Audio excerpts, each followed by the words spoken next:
Good morning. This is Father Stephen Kelly from St. John's Church in Detroit. We're continuing our series of daily morning meditations where we generally look at one or another of the lessons that are assigned for morning or evening prayer, what is known as the daily office lectionary. And today for Friday, I thought let's continue our way through the first book of Samuel.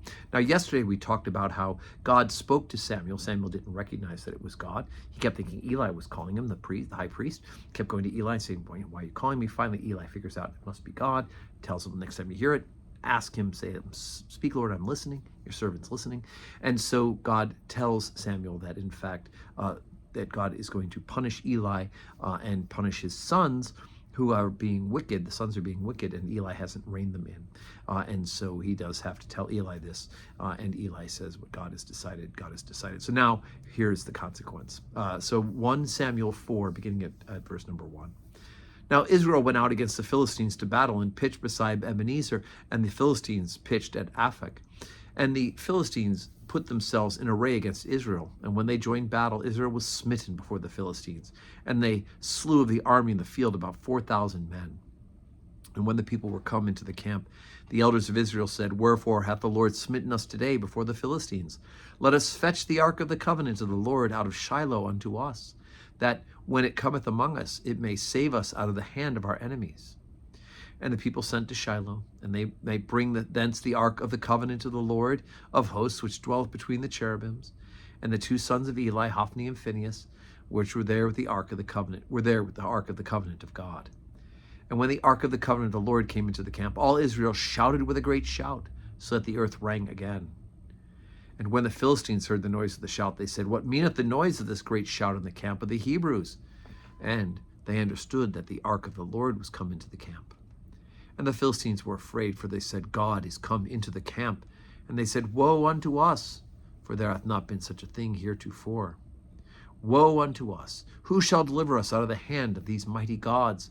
These are the gods that smote the Egyptians with all the plagues in the wilderness.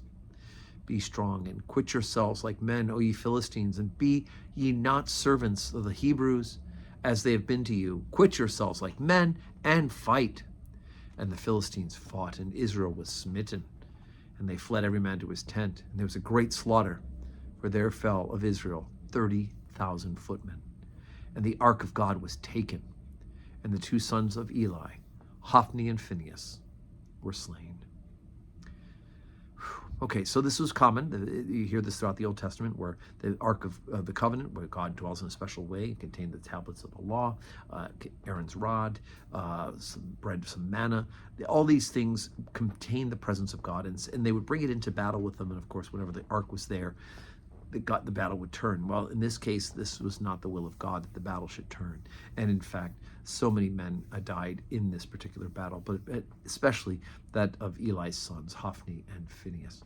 But also note that the ark itself is taken. And we're going to hear about what happens when the Philistines have the ark for a very short period of time. In the end, I'll give you a heads up. You can read ahead. Hey, I don't want it for long. But anyway, God has his plans and his purposes. And unfortunately for the people of Israel at this point, they had to be taught a lesson. And that lesson was God withdrawing his hand from the ark and allowing it to not be the talisman that the people of the Old Testament, the original covenant, always knew it to be. So, you know, when you're bad, you can't just bring in some little thing and say, well, this will make it better, without real repentance and desire for amendment of life. God is all forgiving, but he actually knows whether or not we are truly purposing amendment of life. So today is Friday. No public worship at St. John's on Fridays, but of course we can keep praying for each other, and we're preparing for Sunday worship coming up in 2 days. So make sure that you are praying and clearing your calendar so that you can be with us here at St. John's. And I hope that your Friday is full of blessings.